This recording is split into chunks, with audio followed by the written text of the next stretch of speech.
నమస్తే. గత కొద్ది రోజులుగా సోషల్ మీడియాలో సర్క్యులర్ అవుతున్నటువంటి వీడియోలు, ఫోటోలు చూస్తుంటే చాలా భయమేస్తూ ఉన్నటువంటి సందర్భం. దేనికి భయం? మరి ఏంటి ఆ ఫోటోలు అంటారా?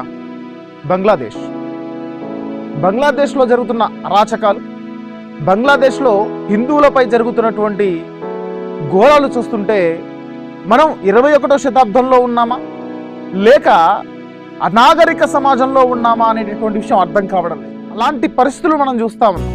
ఇక్కడ నేను ఏ పార్టీని విమర్శించడానికో, ఏ సంస్థను సొంతంగా వాళ్ళకి సంతృప్తి కలిగించడానికో నేను మాట్లాడట్లేదు.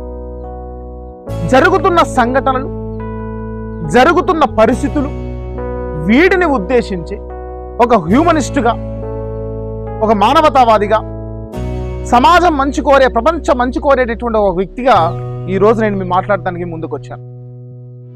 మిత్రులారా, గత కొంతకాలం క్రితం జరిగినటువంటి ఇజ్రాయెల్ పాలస్తీనా గొడవలో, ఆ గాజాలో జరిగిన గొడవలు చూసేసరికి చాలా మంది స్పందించారు. అక్కడ ఈ గొడవలు ఎవరి మీద జరిగాయి? ముస్లిం వర్గం మీద, లేదా గాజాలో ఉన్నటువంటి ముస్లిమ్స్ మీద జరిగినటువంటి గొడవలు, ఆ మరణాలు, ఆ మారణకాండ చూసి ప్రపంచమే అల్లకల్లోలం అయిపోయింది. అంతేనా? మన భారతదేశంలో ఉన్న రాజకీయ నాయకులు, మన భారతదేశంలో ఉన్న బాలీవుడ్ సెలబ్రిటీలతో సహా ప్రతి ఒక్కరూ సంఘీభావం తెలియజేశారు. గాజాకు న్యాయం చేయాలి అని చెప్పేసి ప్రతి ఒక్కరూ కోరుకు. చాలా సంతోషం. అంతేకాదు, ఇటు ఉక్రెయిన్ రష్యా వార్లో కూడా ప్రపంచమంతా స్పందించింది. అక్కడ జరుగుతున్న బాంబు దాడులు కావచ్చు, అవన్నిటిని చూసి ప్రతి ఒక్కరు స్పందించారు. చాలా ఆనందంగా అనిపించింది. ప్రపంచం అందరూ ఒకటిగా ఉండాలనిపించింది. కానీ వాళ్ళందరూ ఎక్కడ పోయారు?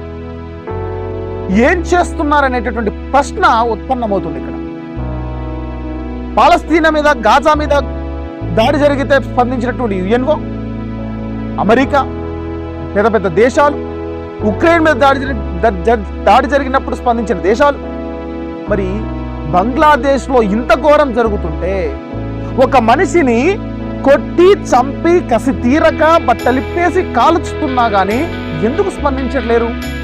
చూడండి, ముఖ్యంగా చాలా మంది అంటుంటారు అది ఒక రాజకీయ అంతర్గత, అంటే బంగ్లాదేశ్ అంతర్గత జీవితం, అది మనకేం సంబంధం అని చాలా మంది అంటుండొచ్చు.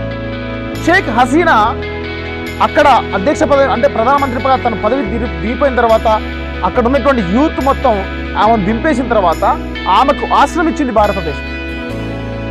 అందుకే ఇంత గొడవలు జరుగుతున్నాయి అని అనొచ్చేమో. ఇది ఎలాంటిదంటే తప్పును కప్పుపుచ్చడానికి ఒక అబద్ధం లాంటిది. ఎందుకంటే ఒక నిజంగానే షేక్ హసీనా వెళ్ళిపోయిన తర్వాత జరిగే గొడవలు అయితే, అవి రాజకీయ గొడవలు అయితే అవి 2-3 రోజులు జరుగుతాయి. ఇంతకాలం ఎందుకు జరుగుతుంది? కానీ అది కాదు.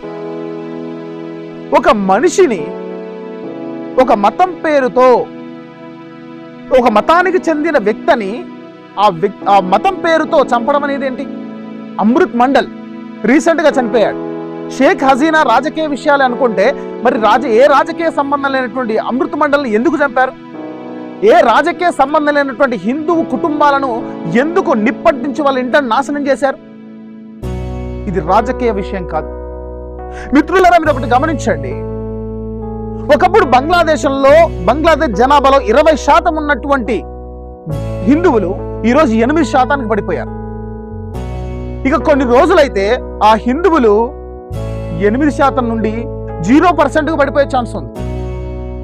దాన్ని మనం రాడికల్ ఎలిమెంట్స్ అంటాం. దీన్ని రాజకీయంగా ఆ యొక్క బంగ్లాదేశ్ని టోటల్గా ముస్లిం దేశంగా మార్చాలని, మరో పాకిస్తాన్గా మార్చాలని చూస్తున్నారు. మరి దీన్ని ఎందుకు ప్రపంచ దేశాలు స్పందించట్లేదు? ఎందుకు అమెరికా స్పందించట్లేదు దీని మీద? ఇది మనం ఆలోచించాల్సిన విషయం. ఇక్కడ అక్కడ జరుగుతున్నది హిందువుల మీద దాడి కాదు. ఇక్కడ కొంతమంది క్వశ్చన్ వేయొచ్చు, భారతదేశంలో జరుగుతున్న అరాచకాలను చాలా ఉన్నాయి, దానిని ప్రశ్నించు అని. ఇది భారతదేశానికి సంబంధించిన విషయం, ఇది హిందువులకు సంబంధించిన విషయమే కాదు. అక్కడ హిందువులన్న పేరుతో భారతదేశం మీద ద్వేషాన్ని, యాంటీ ఇండియన్స్ తయారు చేస్తున్నారు అక్కడ. అది వాళ్ళు కనుక తయారైతే చాలా ప్రమాదం నెలకొంటది భారతదేశానికి. ఇది మనం ప్రతి ఒక్కరు స్పందించాలి, ప్రతి ఇండియన్ స్పందించాలి. 1971లో ఆ దేశం కోసం కష్టపడి మన భారతదేశం తరపున, అంటే బంగ్లాదేశ్ తరపున ఇండియా పోరాడి వాళ్ళకు ఇప్పించింది స్వాతంత్రాన్ని. బంగ్లాదేశ్ ఏర్పడ్డది. ఇంతకాలం దాని మీద చాలా స్నేహపూర్వకమైన సంబంధాలు ఉన్నాయి మనకు. ఒకవేళ అదే మనకు అగనిస్ట్గా అయితే, అదే గనక జరిగితే, ఒకవేళ వాళ్ళు గనక పూర్తిగా ముస్లిం రాజ్యంగా మారిస్తే మనకు అమెరికా ఇప్పుడు ఎందుకు ఈ విషయాలని మాట్లాడట్లేదు? అమెరికా ఈ విషయాలన్నింటినీ ఎందుకు చర్చిస్తలేదు? అమెరికా కావచ్చు, ఇతర దేశాలు, ముఖ్యంగా అమెరికా స్పందించడం ఇదంటే అంటే ఇతర దేశాల మీద జరిగితేనేమో ఓకే స్పందిస్తారు, కానీ ఇక్కడ హిందువుల మీద జరుగుతున్న దాడులు ఎందుకు స్పందించట్లేదు అంటే ఈ యొక్క డబల్ స్టాండర్డ్స్.